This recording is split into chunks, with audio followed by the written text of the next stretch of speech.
Hello दोस्तों, आप सभी का स्वागत है। आज की इस वीडियो में हम अल्फ्रेड लॉर्ड टेनिसन की बायोग्राफी और कुछ फेमस पोएम्स को डिस्कस करेंगे। Basically Alfred Lord Tennyson Victorian age से बिलोंग करते हैं। इनका लाइफ स्पैन 83 ईयर्स का था। अल्फ्रेड लॉर्ड टेनिसन का जन्म 6 अगस्त 1809 को सोमर्स बाय लिंकनशायर इंग्लैंड में होता है। Tennyson basically middle class family से बिलोंग करते हैं। इनके फादर का नाम जॉर्ज क्लेटन टेनिसन था, जो कि एक एंग्लिक क्लर्जीमैन थे। His mother was Elizabeth Fitch, जो कि डॉटर थी स्टीफन फिच की। Tennyson was a student of King Edward six grammar school, Louth, from 1816 to 1820। Tennyson 1816 से 1820 तक मीन्स 4 साल तक स्टडी करते हैं king Edward six grammar school में। उसके बाद में 1827 में टेनिसन ट्रिनिटी कॉलेज कैम्ब्रिज में एडमिशन लेते हैं। वहीं पर ये एक ग्रुप ज्वाइन करते हैं जिसको जाना जाता है द कैम्ब्रिज अपोस्टल के नाम से। यूनिवर्सिटी में ही टेनिसन की मुलाकात होती है आर्थर हेनरी हेलम और विलियम हेनरी ब्रूकफील्ड से, जो आगे चल कर के इनके बहुत ही अच्छे दोस्त होते हैं। Alfred Lord Tennyson is considered as the representative of Victorian age, क्योंकि ये अपनी पोएम्स में विक्टोरियन एज के इकोनॉमिकल, पॉलिटिकल और सोशल इशूज़ को डिस्क्राइब करते हैं। Tennyson became poet laureate in 1850। 1850 में टेनिसन पोएट लॉरेट बनते हैं। उस समय टेनिसन की एज 41 ईयर्स की होती है। सैमुअल रोजर्स को भी पोएट लॉरेट के लिए ऑफर किया जाता है, लेकिन वो मना कर देते हैं और वो इसके लिए रीज़न देते हैं अपनी ओल्ड एज, क्योंकि उस समय उनकी एज 87 ईयर्स की होती है। अल्फ्रेड लॉर्ड टेनिसन से पहले पोएट लॉरेट के पोस्ट पर विलियम वर्ड्सवर्थ होते हैं। विलियम वर्ड्सवर्थ 1843 से 1850 तक के पोएट लॉरेट होते हैं। दैट मीन्स कि इनका पोएट लॉरेट का टेन्योर 7 ईयर्स का होता है। विलियम वर्ड्सवर्थ के बाद में 1850 में अल्फ्रेड लॉर्ड टेनिसन को पोएट लॉरेट बनाया जाता है और ये इस पोस्ट पर 1892 तक रहते हैं। दैट मीन्स कि इनका पोएट लॉरेट का टेन्योर 42 ईयर्स का रहता है, which is the longest tenure of poet laureate. इसके बाद क्या होता है कि जब इनकी मृत्यु हो जाती है 1892 में, तो 1892 से 1896 तक के कोई भी पोएट लॉरेट नहीं होता है। The post of poet laureate was left vacant. Poet laureate की पोस्ट को खाली छोड़ दिया जाता है अल्फ्रेड लॉर्ड टेनिसन के सम्मान में। फिर 1896 में पोएट लॉरेट अल्फ्रेड ऑस्टिन को बनाया जाता है और ये 1913 तक के रहते हैं। दैट मीन्स कि इनका पोएट लॉरेट का टेन्योर 17 ईयर्स का रहता है। 1827 में इनकी पोएम्स आती है, पोएम्स बाय टू ब्रदर्स। इसको ये अपने टू ब्रदर्स के साथ में पब्लिश करते हैं। और फिर 1829 में जब ये यूनिवर्सिटी में होते हैं तो इन्हें जाना जाता है, इनकी पॉलिटिकल एबिलिटी के लिए इन्हें पहचाना जाता है, या इनकी पॉलिटिकल एबिलिटीज़ को पहचाना जाता है और इन्हें चांसलर्स गोल्ड मेडल से सम्मानित किया जाता है इनकी पोएम टिम्बुक्टू के लिए। इनका जो फर्स्ट पब्लिकेशन होता है वो 1830 में आता है, पोएम्स चीफली लिरिकल्स के नाम से। इस पोएम में बहुत ही फेमस पोएम्स होती हैं, जैसे कि क्लैरिबल होती है, मारियाना पोएम इसमें शामिल होती है। इसकी पब्लिकेशंस के बाद में he got attention from various famous writers of that time. उस समय के फेमस राइटर्स भी इनको पहचानते हैं और एस.टी. कोलरिज भी इन्हें पहचानते हैं इस पब्लिकेशन के बाद में। इन 1831 हिज फादर डाइड, और 1831 में इनके साथ एक ट्रेजेडी होती है।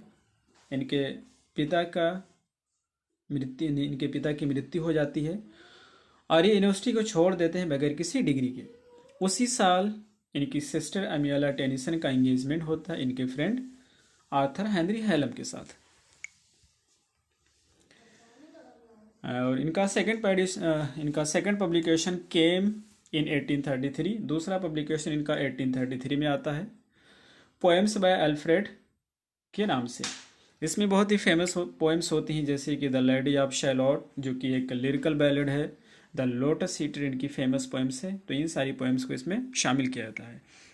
इस पब्लिकेशन के बाद में इनको बहुत सारा क्रिटिसिज्म का सामना करना पड़ता है, बहुत सारे अनफेवरेबल रिव्यूज़ इनको मिलते हैं। और इसके बाद में 1833 में इनके साथ एक और ट्रेजेडी होती है, इनके फ्रेंड आर्थर हेलम की मृत्यु हो जाती है। ऐसा माना जाता है कि 1833 का जो पीरियड होता है इनके लिए ग्लूम और सॉरो का होता है, क्योंकि इसके बाद में अगले 10 सालों तक के ये कोई भी पोएम पब्लिश नहीं करते हैं। इस बीच में क्या होता है कि 1835 में ये एक एलिजी लिखते हैं अपने फ्रेंड आर्थर हेनरी हेलम पर, जिसका नाम होता है ब्रेक ब्रेक ब्रेक। फिर इनका थर्ड पब्लिकेशन आता है जिस पोएम्स के नाम से 1842 में, जिसमें बहुत ही फेमस पोएम्स होती हैं, जैसे Locksley Hall, break break break, Ulysses जो कि एक ड्रामेटिक मोनोलॉग है, द लेडी ऑफ शैलॉट। जो इसकी पहली publication the lady of Shalott की आई थी, उसमें क्या था कि इसमें 20 स्टेंजाज थे, और जब रिवाइज एडिशन आता है तो उसमें 19 स्टेंजाज को किया जाता है। 19 स्टेंजाज इसमें बढ़ा दिए जाते हैं, 20 से प्लस किए जाते हैं। इसमें डोरा जैसी पोएम्स इंक्लूड होती हैं। तो ये रही इनकी कुछ बायोग्राफी। अब हम कुछ इनके इम्पोर्टेंट वर्क्स को डिस्कस कर लेते हैं। इनकी पोएम मारियाना है जो कि 1830 में पब्लिश हुई थी। एक इसकी जो सेटिंग है एक पास्टरल है। इसमें टोटल 7 स्टेंजा हैं, हर एक स्टेंजा में 12 लाइन्स हैं। बेसिकली ये जो पोएम है मारियाना है, इसका जो सब्जेक्ट है वो शेक्सपियर की एक famous play Measure for Measure से लिया गया है। इस प्ले में क्या होता है कि एक यंग लेडी होती है जो कि अपने लवर की इंतजार कर रही होती है, जिसका नाम एंजेलो है, who has abandoned her upon the loss of dowry. और ये प्रेजेंट पोएम में क्या होता है कि the poem represents an extended picture of the scene and feeling of a young woman. ये एक यंग वुमन के फीलिंग्स को डिस्क्राइब करती है, who has been waiting for her lover, जो कि अपने प्रेमी की इंतजार कर रही होती है। और वो औरत बहुत ही लोनली फील करती है, बहुत ही आइसोलेटेड अपने आप को महसूस करती है। अगली पोएम है द लेडी ऑफ शैलॉट, 1833 में पब्लिश हुई थी। एक लिरिकल बैलेड है, डांस सॉन्ग है, 20 स्टेंजा इसमें है। 1833 में पब्लिश हुई थी। हर स्टेंजा में 9 लाइन है। इस पोएम में क्या होता है कि एक यंग लेडी होती है जिसको इम्प्रिजन में कर दिया जाता है, यानी कि कैद किया जाता है एक आइलैंड पर, और वो आइलैंड कैमलॉट रिवर के पास होता है। She waves a magical wave, बहुत ही इंपॉर्टेंट क्वेश्चन है, एग्जाम में पूछा जाता है। वो वहाँ पर क्या कर रही होती है कैद में, तो एक मैजिकल वेव को वीव कर रही होती है, बुंद रही होती है।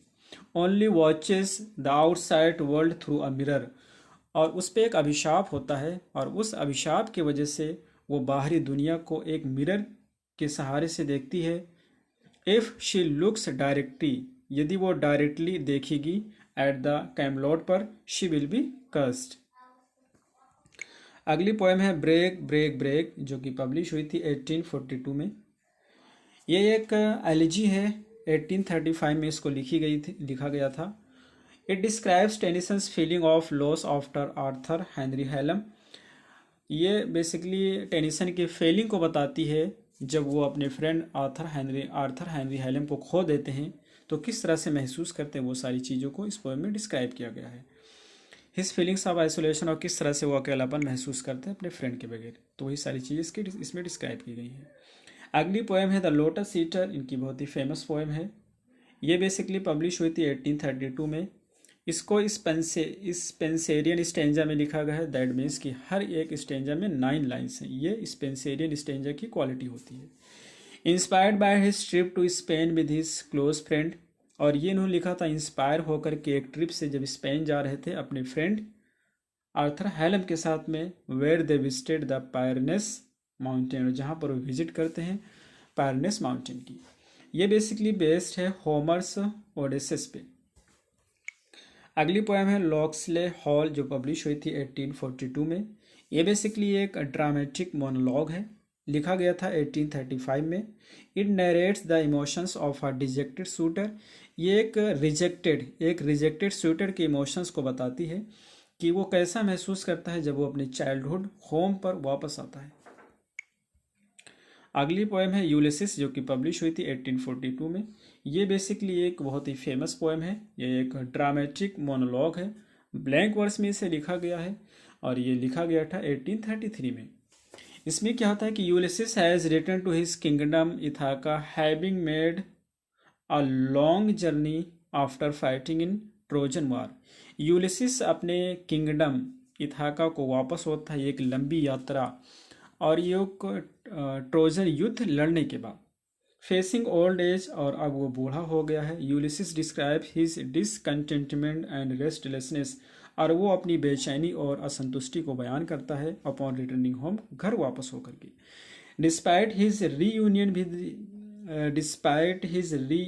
With his wife Penelope and son Telemachus, दोबारा से अपनी वाइफ और अपनी वाइफ पेनिलोप और अपने बेटे टेलीमैकस से मिलने के बाद में भी वो चाहता है कि इस वर्ल्ड को फिर से एक्सप्लोर करें। द प्रिंसेस अ मेडले 1847 में पब्लिश हुई थी।